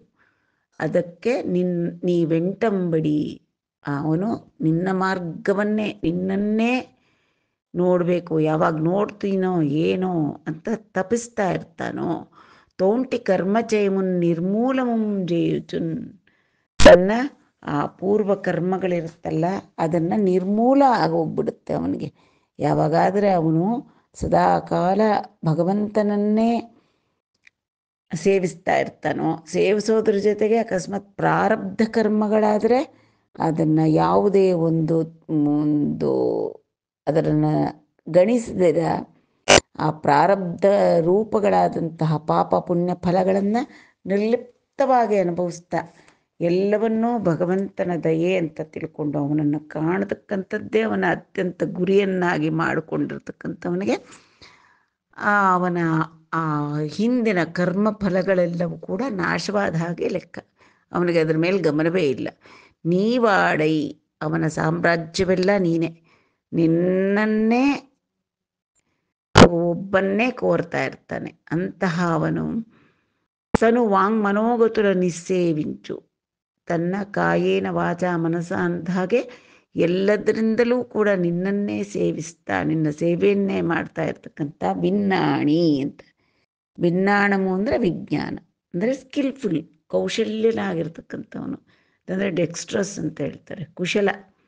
ಅಂದರೆ ಈ ಲೋಕದ ಸಮಾಚಾರ ಯಾವುದು ಗಮನಕ್ಕೆ ತಂದುಕೊಳ್ಳದಿರ ತನ್ನೆಲ್ಲವನ್ನೂ ಭಗವತರ್ಪಣ ಮಾಡಿ ಭಗವಂತನನ್ನು ಕಾಣತಕ್ಕಂಥದ್ದೇ ಗುರಿಯನ್ನಾಗಿ ಮಾಡಿಕೊಂಡಿರ್ತಕ್ಕಂತಹ ಆ ಒಬ್ಬ ಜ್ಞಾನಿ ಭಕ್ತ ಕುಶಲನಾದಂಥವನು ಓ ಕೈವಲ್ಯಾಧಿಪಲಕ್ಷ್ಮಿನುದ್ದವಡಿತ ಕೈಕೊನ್ನವಾಂಡೀಶ್ವರ. ಅಂತಹ ಒಬ್ಬ ಬುದ್ಧಿವಂತನಿಗೆ ಅವನಿಗೆ ಈ ಮೋಕ್ಷಲಕ್ಷ್ಮಿ ಪೂರ್ತಿಯಾಗಿ ಕೈಕೊನ್ನವಾಡು ಅಂತಂದರೆ ಅವನು ತನ್ನ ಮೋಕ್ಷಲಕ್ಷ್ಮಿಯನ್ನು ಪಡಿತಾನೆ ಅಂತವನು. ಅಂತಹವನಲ್ಲದೇ ಇರತಕ್ಕಂತಹವರಿಗೆ ಮೋಕ್ಷಲಕ್ಷ್ಮಿಯನ್ನು ಪಡೆಯತಕ್ಕಂಥದ್ದು ಅಂದರೆ ನಿನ್ನ ಒಂದು ಸಾಯುಜ್ಯ ಮೋಕ್ಷವಾಗಲಿ ಪಡೆಯತಕ್ಕಂಥದ್ದು ಬೇರೆಯವರಿಗೆ ಸಾಧ್ಯವಲ್ಲ. ತ್ರಿಕರಣ ಶುದ್ಧಿಯಾಗಿ ಎಲ್ಲವನ್ನೂ ಭಗವದರ್ಪಣ ಮಾಡಿ ಪಾಪ ಪುಣ್ಯಗಳ ಫಲಗಳನ್ನು ನಿರ್ವಿಕಾರ ಚಿತ್ತದಿಂದ ಅನುಭವಿಸ್ತಾ ಭಗವಂತನನ್ನೇ ಧ್ಯಾನಿಸ್ತಾ ಅವನೆಡೆನೇ ಚಿಂತನೆ ಅವನು ಯಾವಾಗ ಕಾಣ್ತೀನೋ ಅವನು ಯಾವಾಗ ನನಗೆ ಅನುಗ್ರಹ ಮಾಡ್ತಾನೋ ಅಂತ ಇರೋವನಿಗೆ ಮಾತ್ರ ಮೋಕ್ಷಲಕ್ಷ್ಮಿಯನ್ನು ಪಡೆಯತಕ್ಕಂಥದ್ದು ಸಾಧ್ಯ ಅನ್ನೋದನ್ನು ಇಲ್ಲಿ ತಿಳಿಸ್ತಾ ಇದ್ದಾರೆ. మాయలుగల్గు బారులను మాయలంబెట్టడి ప్రౌఢ నిన్ను నా మాయంగలంచి నీ మహిమ మానముంజూచెదనంచో నేరమింజేయంగ భూనితింగరుణసేయము కావుము ಯೋಗಿರಾಜಭಾಗ್ಯೇಯ ದವಾಗ್ನಿಂದಜ್ಜನಿತ ಕೀಲಮು ಗೆಲ್ಚಿ ಬೆಲುಂಗ ನೇರ್ಚುನೆ. ತಾನು ಮಾಡಿದ ತಪ್ಪೆಲ್ಲ ಮಾಡಿಬಿಟ್ಟು ಈಗ ಪರಿಪರಿಯಾಗಿ ಆ ಪರಬ್ರಹ್ಮನನ್ನು ಪ್ರಾರ್ಥಿಸ್ತಾ ಇದ್ದಾರೆ ಚತುರ್ಮುಖ ಬ್ರಹ್ಮ. ಹೇ ಯೋಗಿರಾಜ ಭಾಗ್ಯೇಯ, ಎಲ್ಲ ಮಹಾಯೋಗಿಗಳೆಲ್ಲರೂ ಕೂಡ ತಮ್ಮ ವಾಕ್ಕುಗಳಿಂದಲೇ ಸ್ತೋತ್ರ ಮಾಡ್ತಾ ಇರ್ತಕ್ಕಂಥವರು, ಸದಾಕಾಲ ನಿನ್ನನ್ನು ಸ್ತೋತ್ರ ಮಾಡ್ತಾ ಇರ್ತಾರೆ. ಅಂತಹ ಯೋಗಿರಾಜ ಭಾಗ್ಯೇಯನೇ ಸ್ವಾಮಿ, ಮಾಯಲು ಗಲ್ಗುವಾರಲು ಮಾಯಲಂಬೆಟ್ಟಡಿ ಪ್ರೌಢ.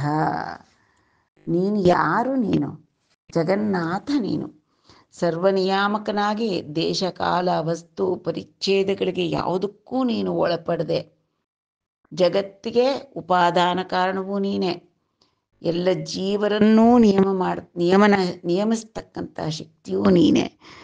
ಮಾಯಾಶಕ್ತಿಗಳಿಗೆ ನೀನು ತವರೂರು, ನೀನು ಮಾಯೆಗೆ ಅತೀತ, ನೀನು ಮಾಯೆಗೆ ಒಡೆಯ ನೀನು. ಎಂಥ ಮಾಯಾವಿಗಳನ್ನಾದರೂ ಕೂಡ ಮರುಳು ಮಾಡಿಬಿಡ್ತೀಯ ನೀನು.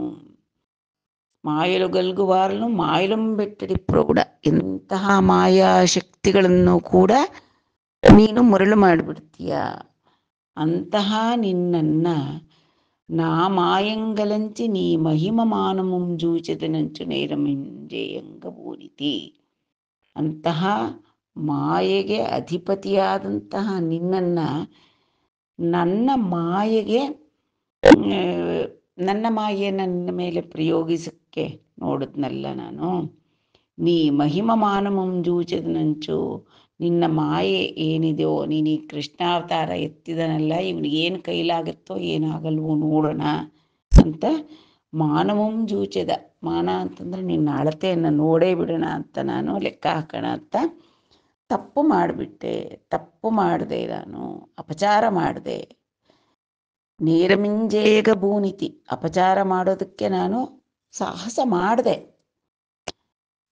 ಕಾವುಮು ಕರುಣಸೇಯುಮು, ದಯವಿಟ್ಟು ನನ್ನನ್ನು ಕಾಪಾಡು, ನನ್ನ ಮೇಲೆ ಕರುಣೆ ತೋರಿಸು. ನನ್ನ ದುರುಳತನ ಮಾಡಿಬಿಟ್ಟಿದ್ದೀನಿ, ಆದರೆ ಏನು, ನನ್ನನ್ನು ಕರುಣೆಯಿಂದ ನೀನು ಇದು ಮಾಡು ಸ್ವಾಮಿ. ಕಾವುಮು, ನನ್ನನ್ನು ಕಾಪಾಡು. ಯೋಗಿರಾಜಭಾಗ್ಯೇಯ, ನೀನು ಯೋಗಿಗಳಿಂದ ಕೂಡ ಸ್ತೋತ್ರ ಮಾಡಲ್ಪಟ್ಟಂತಹವನು. ದವಾಗ್ನಿಂದ ಜನಿತ ಕೀಲ ಮುಗಿಲ್ಚಿ ಬೆಲುಂಗ ನೇರ್ಚುನೆ. ಕೀಲ ಅಂದರೆ ಒಂದು ಬೆಂಕಿಯ ಒಂದು ಕಿಡಿ ಅಥವಾ ಒಂದು ಜ್ವಾಲೆ. ದಾವಾಗ್ನಿ ಉರಿತಾ ಇದೆ, ಅದರಿಂದ ಹೊರಟಂಥ ಒಂದು ಅಗ್ನಿಯ ಒಂದು ಜ್ವಾಲೆ ಆ ದಾವಾಗ್ನಿಗಿಂತ ಅದನ್ನು ಮೀರಿಸಿ ಬೆಳಗೋಕ್ಕೆ ಸಾಧ್ಯವೇ? ಹಾಗೆ ನಾನು ಹುಟ್ಟಿರೋದೇ ನಿನ್ನಿಂದ, ಅಂತಹವನು ನನ್ನ ಮಾಯೆಯೊಳಗೆ ಬೀಳಿಸ್ಬೇಕು ಅಂತ ನೋಡಿದ್ನಲ್ಲ, ನಿನ್ನ ಮಾಯೆ ಎಷ್ಟು ಅಂತ ಎಣಿಸಕ್ಕೆ ನೋಡಿದ್ನಲ್ಲ, ಸಾಧ್ಯವೇ? ಎಲ್ಲಾದರೂ ಸಾಧ್ಯವೇ? ಎಲ್ಲಿಂದ ಹುಟ್ಟಿರೋದು? ಅದು ದಾವಾಗ್ನಿಯ ಒಂದು ಅಗ್ನಿಯ ಜ್ವಾಲೆ, ದಾವಾಗ್ನಿಯಿಂದಲೇ ಹುಟ್ಟಿರ್ತಕ್ಕಂಥದ್ದು. ಅಂಥದ್ದು ತನಗೆ ಕಾರಣವಾದದ್ದನ್ನು ಮೀರಿಸುವುದಕ್ಕೆ ಸಾಧ್ಯವೇ? ತಪ್ಪು ಮಾಡಿಬಿಟ್ಟೆ, ಅದರಿಂದ ಕರುಣಸೇಯಮು ಕಾವುಮು, ನನ್ನನ್ನು ಕಾಪಾಡು ಅಂತ ಪರಿಪರಿಯಾಗಿ ಬೇಡ್ತಾ ಇದ್ದಾನೆ. ಸರ್ವೇಶ ನೇ ರಜೋಜನಿ ತುಂಡ ಮೂಡುಂಡು ಪ್ರಭುಂಡನೇನನಿ వెర్రి ప్రల్లదమున గర్వించినాడను గర్వాంధకారాంధనయనుండన్ కృపచూడునన్ ప్రధాన మహదహంకృతి నభో మరుదగ్ని జలభూమి పరివేష్టితాండ కుంభంబులోన నేడుజే నలమేన నేనయున్ నేనెక్కడ ఈ దృగ్విదాండంబులేరికైన సంఖ్యసేయంగరానిని సంతతంబునులిన్ పరమాణువులన్ భంగి ఒడలి రోమ వివరములయందే వర్తించు విపుల భాతి నెనయుచున్న నీవెక్కడ నింతకెంత. ಈಗ ಬ್ರಹ್ಮನಿಗೆ ತನ್ನ ಒಂದು ಯೋಗ್ಯತೆ ಅಂತಲೇ ಹೇಳಬೇಕಾಗತ್ತೆ. ತನ್ನ ಒಂದು ಇದೆ ಎಷ್ಟಿದೆ, ಆ ಭಗವಂತನ ಒಂದು ಮಹಿಮೆ ಎಷ್ಟು ಅನ್ನತಕ್ಕಂಥನ್ನು ಒಂದಕ್ಕೊಂದು ಹೋಲಿಸಿ ನೋಡ್ಕೊಳ್ತಾ ಇದ್ದಾನೆ. ಹೇ ಸರ್ವೇಶ, ನೀನೇಪ್ಪ ಸರ್ವವನ್ನೂ ಕೂಡ ಆಳತಕ್ಕಂಥವನು. ನೇ ರಜೋಜನಿತುಂಡು, ನಾನು ರಜೋಗುಣದಿಂದ ಜನಿಸಿರ್ತಕ್ಕಂಥವನು. ಮೂಢ ಪ್ರಭುಂಡನೇನನಿ ವೆರ್ರಿ ಪ್ರಲ್ಲದಮುನ, ಈ ಬ್ರಹ್ಮಾಂಡಕ್ಕೆಲ್ಲವೂ ಕೂಡ ನಾನೇ ಪ್ರಭು ಅನ್ನತಕ್ಕಂಥ ಹುಚ್ಚು ಪ್ರಲ್ಲದ. ಪ್ರಲ್ಲದ ಅಂದರೆ ಗರ್ವ, ಅಹಂಕಾರದಿಂದ ಗರ್ವಿಂಚಿನಾಂಡನು, ಗರ್ವಿಸ್ಬಿಟ್ಟಿದ್ದೇನೆ ನಾನು. ಗರ್ವಾಂಧಕಾರಾಂಧನೇನುಂಡು ಅಂದರೆ ಗರ್ವ ಅನ್ನಕ್ಕಂತಕ್ಕಂಥ ಕತ್ತಲು ಕವಿದಿರತಕ್ಕಂಥ ಕಣ್ಣುಗಳು, ಅದರಿಂದ ಕುರುಡಾಗಿರ್ತಕ್ಕಂತಹ ನಾನು ಹೀಗೆ ಮಾಡಿಬಿಟ್ಟೆ, ನಿನ್ನ ಮೇಲೆ ಮಾಯೆ ಬೀರ್ಬಿಟ್ಟೆ. ಕೃಪಂಜೂಡು ನನ್ನ ಮೇಲೆ ದಯೆ ಮಾಡು, ದಯೆ ತೋರಿಸು, ನಾನು ನಿನ್ನ ದಯೆಗೆ ನಾನು ಪಾತ್ರನಾಗಬೇಕಾಗಿದೆ. ಈಗ ಮಿತ್ರಭಾವೇನ ಸಂಪ್ರಾಪ್ತಂ ನತ್ಯಜೇಯಂ ಕಥಂಚನ, ದೋಷೋ ಯದ್ಯಪಿ ತಸ್ಯ ಸಾತ್ ಅಂತ ನೀನೇ ಹೇಳಿಬಿಟ್ಟಿದ್ಯಾ. ತಸ್ಯ ಸ್ಯಾತ್, ದೋಷ ಇದ್ದರೂ ಕೂಡ ಶರಣಾಗತನಾಗಿ ಬಂದವ್ರನ್ನ ನತ್ಯಜೇಯಂ ಅಂತ ನೀನೇ ಹೇಳಿದ್ಯಾ. ಆದ್ದರಿಂದ ಕೃಪಂಜೂಡು ಪ್ರಧಾನ ಮಹದಹಂಕೃತಿ ನಭೋ ಮರುದಗ್ನಿ ಜಲಭೂಮಿ ಪರಿವೇಷ್ಟಿತಾಂಡ ಕುಂಭಂಬುಲೋನ ನೇಡು ಜೇನಲ ಮೇನ ನೇನು ಎಣ್ಣೆಕ್ಕಡ. ನನ್ನ ಒಂದು ಅಳತೆಯಷ್ಟು, ನನ್ನ ಒಂದು ಮಾನ ಅಂತಂದರೆ ನನ್ನ ಒಂದು ಅಳತೆಯಷ್ಟು 7 ಜೇನುಲು. ಜೇನುಲು ಅಂದರೆ 9 ಇಂಚಿಗೆ ಒಂದು ಜೇನ ಅಂತಾರೆ. ಅಂದರೆ ಒಂದು ಈ ಥರ ಅಂಗೈ ಅಗಳಿಸಿದ್ರೆ ಹೆಬ್ಬೆಟ್ಟಿಂದ ಕಿರುಬೆರಳುವರೆಗೂ 9 ಇಂಚಿನಷ್ಟು ಅಂಥದ್ದು 7 ಜೇನುಲು. ಏನಪ್ಪ 7 ಅಂತಂದರೆ, ವಿಷ್ಣು ಪುರಾಣೋಕ್ತ ಪ್ರಕಾರವಾಗಿ ಈ ಭೂಮಿಯನ್ನು ಬಿಟ್ಬಿಡ್ತಾರೆ. ಭೂಮಿ ಆವರಣಗಳಲ್ಲಿ ಸೇರೋದಿಲ್ಲ. ಭೂಮಿಯನ್ನು ಆವರಿಸ್ತಕ್ಕಂಥ ಆವರಣಗಳು ಒಂದಕ್ಕಿಂತ ಒಂದು 10ರಷ್ಟು ವಿಸ್ತಾರವಾಗಿರುತ್ತಂತೆ. ಜಲ, ಅಗ್ನಿ, ವಾಯು, ಆಕಾಶ, ಅಹಂಕಾರ, ಮಹತ್ತು, ಪ್ರಕೃತಿ ಅನ್ನತಕ್ಕಂಥದ್ದು ಈ 7 ಕೂಡ ಈ ಬ್ರಹ್ಮಾಂಡಕ್ಕೆ ಆವರಣಗಳು. ಆದ್ದರಿಂದ ಒಂದೊಂದು ಆವರಣ ಒಂದೊಂದು ಜೇನಡು ಅಂತ. ಅಷ್ಟು ನನ್ನ ಅಳತೆ ಅಷ್ಟೇ ನಾನು. ಆದರೆ ನಾನೆಲ್ಲಿ ಈ ದೃಗ್ವಿದಾಂಡಂಬುಲೇರಿಕೈನ ಸಂಖ್ಯಸೇಯಂಗರಾಣಿವಿ. ಈ ರೀತಿಯಾದಂಥ ಬ್ರಹ್ಮಾಂಡಗಳು 14 ಭುವನ ಬ್ರಹ್ಮಾಂಡ ಅಂತ ಹೇಳ್ತಾರೆ. ಆದರೂ ಕೂಡ ಇನ್ನು ಅದೆಷ್ಟು ಬ್ರಹ್ಮಾಂಡಗಳಿದೆಯೋ ಗೊತ್ತಿಲ್ಲ. ಅವೆಲ್ಲ ಏನು, ದಶೋತ್ತರಾಧಿಕೈ ಯತ್ರ ಪ್ರವಿಷ್ಟ ಪರಮಾಣುವತ್ ಅಂಡಕೋಶೋ ಬಹಿರಯಂ 50 ಕೋಟಿ ವಿಸ್ತಾರ. ದಶೋತ್ತರಾಧಿಕೈ ಯತ್ರ ಪ್ರವಿಷ್ಟ ಪರಮಾಣುವತ್ ಲಕ್ಷಂತೆ ಅಂತರ್ಗತಾಶ್ಚಾನ್ಯೇ ಕೋಟಿಶೋ ಹೆಂಡರಾಶಯ ಅಂತ. ಅಂದರೆ ಈ ಭಗವಂತನ ಶರೀರದ ರೋಮಕೂಪಗಳಲ್ಲಿ ಕೋಟಿ ಕೋಟಿಯಾಗಿ ಬ್ರಹ್ಮಾಂಡಗಳು, ಅವು ಪರಮಾಣುಗಳ ರೀತಿಯಲ್ಲಿ ಇರುತ್ತಂತೆ. ಅವುಗಳನ್ನೆಲ್ಲ ಅವನು ಧರಿಸ್ತಾ ಇರ್ತಾನೆ. ಅಷ್ಟು ಬ್ರಹ್ಮಾಂಡಗಳನ್ನು ಕೂಡ ನಿತ್ಯವೂ ಒಂದರಿಂದ ಒಂದು ಇವನ ಭಗವಂತನ ಶರೀರದ ರೋಮಕೂಪಗಳಲ್ಲಿ ಅಷ್ಟು ಕೋಟಿ ಬ್ರಹ್ಮಾಂಡಗಳಿದೆಯಂತೆ.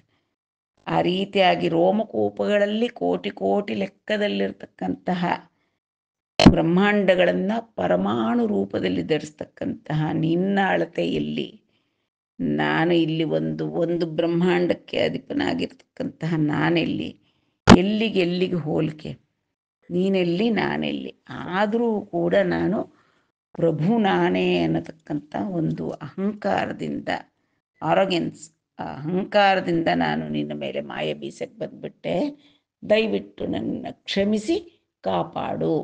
కడుపు లోపలనున్న పాపడుగాలదన్నిన గింకతో నడువంబోలునే క్రాగి తల్లికి నాథ సన్నము దొడ్డునై ఎడంగే కారణ కార్యరూపమునైనయా సకలంబు నీ కడుపులోనిదిగాదే పాపడుగాకనే మరియవ్వండన్. కడుపు లోపనున్న పాపడు ಅಂದರೆ ತಾಯಿಯ ಗರ್ಭದಲ್ಲಿರ್ತಕ್ಕಂಥ ಸಂದರ್ಭದಲ್ಲಿ ಆ ಮಗು ಕಾಲಿನಲ್ಲಿ ಒದಿತಾ ಇರುತ್ತೆ ತಾಯಿ ಹೊಟ್ಟೆ ಒಳಗೆ. ಹಾಗೂ ಒದ್ರೂ ಕೂಡ ಗಿಣ್ಕತೋ ನಡುವಂಬೋಲುನೇ ಕ್ರಾಗಿ ತಲ್ಲಿಕಿ. ಕಿನ್ಕತೋ ಅಂದರೆ ಕೋಪದಿಂದ ಅಂತ, ಕಿನುಕ ಅಂದರೆ ಕೋಪ. ಕಿನ್ಕತೋ ಕೋಪದಿಂದ ಗಲ್ಗನೆ, ಅಡುಪು ಅಂದರೆ ಏಟು ಕೊಡ್ತಾಳ, ಹೊಡಿತಾಳೆ ಎಲ್ಲನ, ಒದಿತೀಯ ಅಂತಂದ್ಬಿಟ್ಟು. ರಾಗಿ ತಲ್ಲಿಕ್ಕಿ, ಅವಳು ಕೋಪ ಬಂದ್ಬಿಟ್ಟು, ಏನು ಹಿಂಗೆ ಓದಿತಾ ಇದೆ ಮಗು ಹೊಟ್ಟೆಲ್ ನನ್ನ ಅಂತ ಏನಾದರೂ ತಾಯಿ ತಿರ್ಕೊಂಡು ಮಗುನ ಹೊಡಿತಾಳೆಯೇ. ನಾಥ, ನೀನು ನನಗೆ ನಾಥ, ಜಗತ್ಪತಿ ನೀನು. ಸಣ್ಣಮು ದೊಡ್ಡುನೈ ಎಡಗಿ ಅಂದರೆ ಸ್ಥೂಲ ಸೂಕ್ಷ್ಮ ಅನ್ನತಕ್ಕಂಥ ಹೆಸರಿಂದ ಕರೆಯಲ್ಪಡ್ತಕ್ಕಂತಹ ಅಥವಾ ಕಾರಣ ಅಂತ ತಿಳಿಯಲ್ಪಡ್ತಕ್ಕಂತಹ ಕಾರಣ ಕಾರ್ಯರೂಪಮುನೈನ ಆ ಸಕಲಂಬು, ಈ ಪ್ರತಿಯೊಂದು ಕೂಡ ನೀ ಕಡುಪುಲೋನಿದಿಗಾದೆ. ಎಲ್ಲವೂ ಕೂಡ ಸ್ಥೂಲ ಸೂಕ್ಷ್ಮ ಚರ ಅಚರ ಕಾರ್ಯ ಕಾರಣ ಅಂತ ಏನೇನು ಕರಿತೀವೋ ಈ ಎಲ್ಲ ಸೃಷ್ಟಿಯೂ ಕೂಡ ನಿನ್ನ ಹೊಟ್ಟೆಯೊಳಗೆ ಇದೆಯಪ್ಪ. ನೀನು ಬ್ರಹ್ಮಾಂಡ ಗರ್ಭ, ನೀನು ಅಂತಹವನು ನೀನು. ಪಾಪಂಡಗಾಕನೇ ಮರಿಯವಂಡನ್ ಅಂಥದ್ದು ಈ ಒಂದು ಬ್ರಹ್ಮಾಂಡದಲ್ಲಿ ಇರತಕ್ಕಂತಹ ನಾನು ನಿನ್ನ ಮಗುನೇ ಅಲ್ವಾ. ನಾನೇನೋ ಮಾಡಿದೆ ಅಂತಂದ್ಬಿಟ್ಟು ನನ್ನ ಮೇಲೆ ಕೋಪ ಮಾಡ್ಕೋಬೇಡಪ್ಪ. ಹೊಟ್ಟೆಲಿರೋ ಮಗು ಒದೀತು ಅಂತ ತಾಯಿ ಕೋಪ ಮಾಡ್ಕೊಂಬಿಟ್ಟು ರೇಗಿ ಅದನ್ನು ಹೊಡಿತಾಳ. ಆ ರೀತಿಯಾಗಿ ನಾನು ಬಾಲ ಅಂತ ನನ್ನ ತಪ್ಪನ್ನು ಮನ್ನಿಸಿಬಿಡು ಅಂತ ಕೇಳ್ಕೊಳ್ತಾ ಇದ್ದಾನೆ ಬ್ರಹ್ಮ. ಭೂರಿಲಯ ಜಲಧಿ ನಿದ್ರಿತ ನಾರಾಯಣನಾಭಿಕಮಲನಾಳಮುನ ನಜುಂಡಾರಯಂಬುಟ್ಟೆನ ನುಟ ನಿಜಮೋ ರಾಜೀವಾಕ್ಷ ಪುಟ್ಟನೋಟು ತಲಂಪನ್. ಆ ಮಹಾಪ್ರಳಯವಾದಾಗ ಸ್ವರ್ಗ ಮರ್ತ್ಯ ಪಾತಾಳ ಎಲ್ಲ ಲೋಕಗಳು ಲಯವಾಗಿ ಹೋಯಿತು. ಅವಾಗೇನಾಯಿತು, ಎಲ್ಲೆಲ್ಲೂ ಕೂಡ ಜಲಪ್ರಳಯ. ಆ ಏಕಾರಣ್ಯವಾಗಿರ್ತಕ್ಕಂಥ ಪ್ರಳಯದ ಮಹಾಜಲದಲ್ಲಿ ಮಲಗಿದ್ದಂತಹ ನಾರಾಯಣನ ನಾಭಿ ಕಮಲದಿಂದ ಚತುರ್ಮುಖ ಬ್ರಹ್ಮ ಜನಿಸಿದ ಅಂತ ಲೋಕವಾರ್ತೆ. ಎಲ್ಲರೂ ಅದೇ ರೀತಿಯಾಗಿ ಹೇಳ್ತಾರೆ. ನಿಜ, ಅದೂ ನಿಜ. ಹೇ ರಾಜೀವಾಕ್ಷ, ಕಮಲದಳಾಕ್ಷನೇ, ಪುಟ್ಟೆನೋಟು ತಲಂಪನ್, ನಾನು ಹುಟ್ಟಾನೆ ನನ್ನ ಸೋಲು ಪ್ರಾರಂಭ ಆಯಿತು. ಅಂದರೆ ಅವನು ಚತುರ್ಮುಖ ಬ್ರಹ್ಮನನ್ನು ನಾಭಿ ಕಮಲದಿಂದ ಹುಟ್ಟಿಸ್ದ. ಅವನಿಗೆ ಏನು ಮಾಡಬೇಕು, ಏನು ಎಲ್ಲಿದ್ದೀನಿ ಏನೂ ಗೊತ್ತಿಲ್ಲ. ಆ ರೀತಿಯ ಅಸಹಾಯಕ ಸ್ಥಿತಿಯಲ್ಲಿ ಇದ್ದೆ ನಾನು ಹುಟ್ಟಿದಾಗ ಅಂತ ಹೇಳ್ತಾ ಇದ್ದಾನೆ. ಸ್ವಪತಸ್ತಸ್ಯ ದೇವಸ್ಯ ಪದ್ಮಂ ಸೂರ್ಯ ಸಮಪ್ರಭಂ ನಾಭೇರ್ವಿನಿಸೃತಂ ತಂ ತಸ್ಯ ತತ್ರೋತ್ಪನ್ನ ಪಿತಾಮಹ ಅಂತ ಮಾರ್ಕಂಡೇಯ ಪುರಾಣದಲ್ಲಿ ಬರುತ್ತೆ. ಸ್ವಪತಸ್ತಸ್ಯ, ಮಲಕ್ಕೊಂಡ್ಬಿಟ್ಟಿದ್ದಂತಹ ಮಹಾಜಲದಲ್ಲಿ ಮಲಗಿದ್ದಂತಹ ಆ ಸೂರ್ಯನ್, ಆ ನಾರಾಯಣನ ನಾಭಿಕಮಲದಿಂದ ಪದ್ಮಂ ಸೂರ್ಯ ಸಮಪ್ರಭಂ, ಬೆಳಗುತ್ತಾ ಇದ್ದಂತಹ ಪದ್ಮ, ಹಿರಣ್ಯ ಪದ್ಮದಂತೆ ಇದ್ದಂತಹ ಆ ಒಂದು ನಾಭಿಕಮಲದಿಂದ ತಸ್ಯ ತತ್ರೋತ್ಪನ್ನ ಪಿತಾಮಹ ಅಂತ ಹೇಳ್ತಕ್ಕಂತಹ ಮಾತಿನಂತೆ ಬ್ರಹ್ಮ ನಾಭಿಕಮಲದಿಂದ ಜನಿಸಿದೆ ನಾನು ಅಂತ ನಾನಾ ವಿಧವಾಗಿ ಭಗವಂತನನ್ನು ಸ್ತೋತ್ರ ಮಾಡ್ತಾ ಇದ್ದಾನೆ ಬ್ರಹ್ಮ. ನಳಿನಾಕ್ಷಣೀವಾದಿ ನಾರಾಯಣುಂಡವು ಜಲಮುನಾರಮು ಜೀವ ಚಯಮುನಾರಮಂದು ನೀವುಂಟನೀಯಂದವಿಯುಂಟನು నారాయణుండను నామమయ్యే సకల భూతములకు సాక్షివధీషుండవు అబ్ధి నిద్రించు నారాయణుండవు నీ మూర్తిది నీకు నిజమూర్తి అనరాదు నళిన నాళముత్రోవ నడచి మున్ను కడగి నూరేండ్లు వెదకి నేంగాననైతే ఏకదేశస్తుండవుగావనేక రుచివి జగముల్నుందు నీలో జగములుండు నరుండు నీ మాయ నెట్టై ನನಗುಚುನುಂಡು. ಹೇ ನಳಿನಾಕ್ಷ, ನೀವಾದಿನಾರಾಯಣುಂಡವು ಅಂದರೆ ತ್ರಿಮೂರ್ತಿಗಳಿಗೂ ಈ ಎಲ್ಲ ಸೃಷ್ಟಿಗೂ ಕೂಡ ಮೂಲವಾದಂಥ ಆದಿನಾರಾಯಣ ನೀನು. ಯಾಕೆ ನಾರಾಯಣ ಅನ್ನತಕ್ಕಂಥ ಹೆಸರು ಬಂತು ಅಂದರೆ ಜಲಮು ನಾರಮು, ಜೀವಚಯಮು ನಾರಮು ಅಂದು ನೀವುಂಟ ನೀನಲ್ಲಿದ್ದರಿಂದ. ಅಂದರೆ ಆಪೋ ನಾರ ಇತಿ ಪ್ರೋಕ್ತ ಆಪೋ ವೈ ನರಸೂನವಃ ತಸ್ಯ ತಾನ್ಯೇನಂ ಪೂರ್ವಂ ತೇನ ನಾರಾಯಣ ಸ್ಮೃತಃ ಅಂತ. ಈ ಸೃಷ್ಟಿಗೆಲ್ಲ ಕಾರಣವಾಗತಕ್ಕಂಥ ಚತುರ್ವಿಂಶತಿ ತತ್ವಗಳು ಅದು ಕೂಡ ಆ ಭಗವಂತನಿಂದಲೇ ಹುಟ್ಟಿದವು. ಮತ್ತು ಜಲ ಇವೆಲ್ಲವೂ ಕೂಡ ಅನ್ನು ಆಶ್ರಯ ಮಾಡಿಕೊಂಡು ಮಲಗಿದ್ದರಿಂದ ಅವನಿಗೆ ನಾರಾಯಣ ಅಂತ ಹೆಸರು. ಜಲಮುನಾರಮು ಜೀವಚಯಮೂ ನಾರಮು ಅಂದರೆ ಆಪೋ ನಾರ ಇತಿ ಪ್ರೋಕ್ತ ಆಪೋ ವೈ ನರಸೂನವಃ. ನಾರಮಂದು ನೀವುಂಟ ನೀಯಂದವಿಯುಂಟನು ನೀನು ಅದರೊಳಗೆ ಮಲಗಿದ್ದೆ. ಅವು ಎಲ್ಲಿತ್ತು ಹಾಗಾದರೆ? ಅವೆಲ್ಲ ಬಂದಿದ್ದು ಕೂಡ ನಿನ್ನಿಂದಲೇ. ಆದ್ದರಿಂದ ನಾರಾಯಣುಂಡನು ನಾಮಮಯ್ಯೇ. ಆದ್ದರಿಂದ ಲೋಕದಲ್ಲಿ ನಿನಗೆ ನಾರಾಯಣ ಅಂತಕ್ಕಂಥ ನಾಮ ಪ್ರಸಿದ್ಧಿ ಆಯಿತು. ಸಕಲ ಭೂತಮುಲಕು ಸಾಕ್ಷಿವು ಅದೀಶುಂಡವು ಅಬ್ದಿ ನಿದ್ರಿಂಚು ನಾರಾಯಣುಂಡವು. ನೀನು ಎಲ್ಲ ಭೂತಗಳಿಗೂ ಕೂಡ ಸ್ವಾಮಿ. ಅದರಿಂದ ಹುಟ್ಟಿದ ತತ್ವಗಳು ಜಲ ಇವುಗಳ ಆಶ್ರಯದಿಂದ ನಾರಾಯಣ. ಅದಲ್ಲದೆ ನೀನು ಎಲ್ಲದಕ್ಕೂ ಕೂಡ ಸಾಕ್ಷಿ, ಎಲ್ಲ ಜೀವರಿಗೂ ಆಶ್ರಯ, ಪ್ರೇರಕ, ಸಕಲ ಜೀವರನ್ನು ಸಾಕ್ಷಾತ್ತಾಗಿ ನಿನಗೆ ಪ್ರತಿಯೊಂದು ಗೊತ್ತು, ನಿನಗೆ ಎಲ್ಲವೂ ತಿಳಿಯತಕ್ಕವನು, ಸಮಸ್ತ ಲೋಕಗಳಿಗೂ ಸಾಕ್ಷಿ. ಆದ್ದರಿಂದ ನಾರಾಯಣ ನೀನು. ನೀ ಮೂರ್ತಿ ಅದೇ ನೀಕು ನಿಜಮೂರ್ತಿ ಅನ್ನರಾದು. ಅದೊಂದೇ ನಿನ್ನ ಮೂರ್ತಿನ ಹಾಗನ್ನಕ್ಕಾಗಲ್ಲ. ಆ ನಾರಾದಲ್ಲಿ ಮಲಗಿದ್ದಂತಹ ಮೂರ್ತಿ ಆದಿನಾರಾಯಣ ಮೂರ್ತಿ ಅಷ್ಟೇನ ಹಾಗಾದರೆ ನೀನು ಅಂದರೆ ಹಾಗನ್ಲಿಕ್ಕೆ ಬರಲ್ಲ. ಯಾಕಪ್ಪ ಅಂದರೆ ನಳಿನ ನಾಳಮುತ್ರೋವ ನಡಚಿ ಮುನ್ನು ಕಡಗಿ ನೂರೇಂಡ್ಲು ವೆದಕಿನೇಂಗಾನನೈತಿ.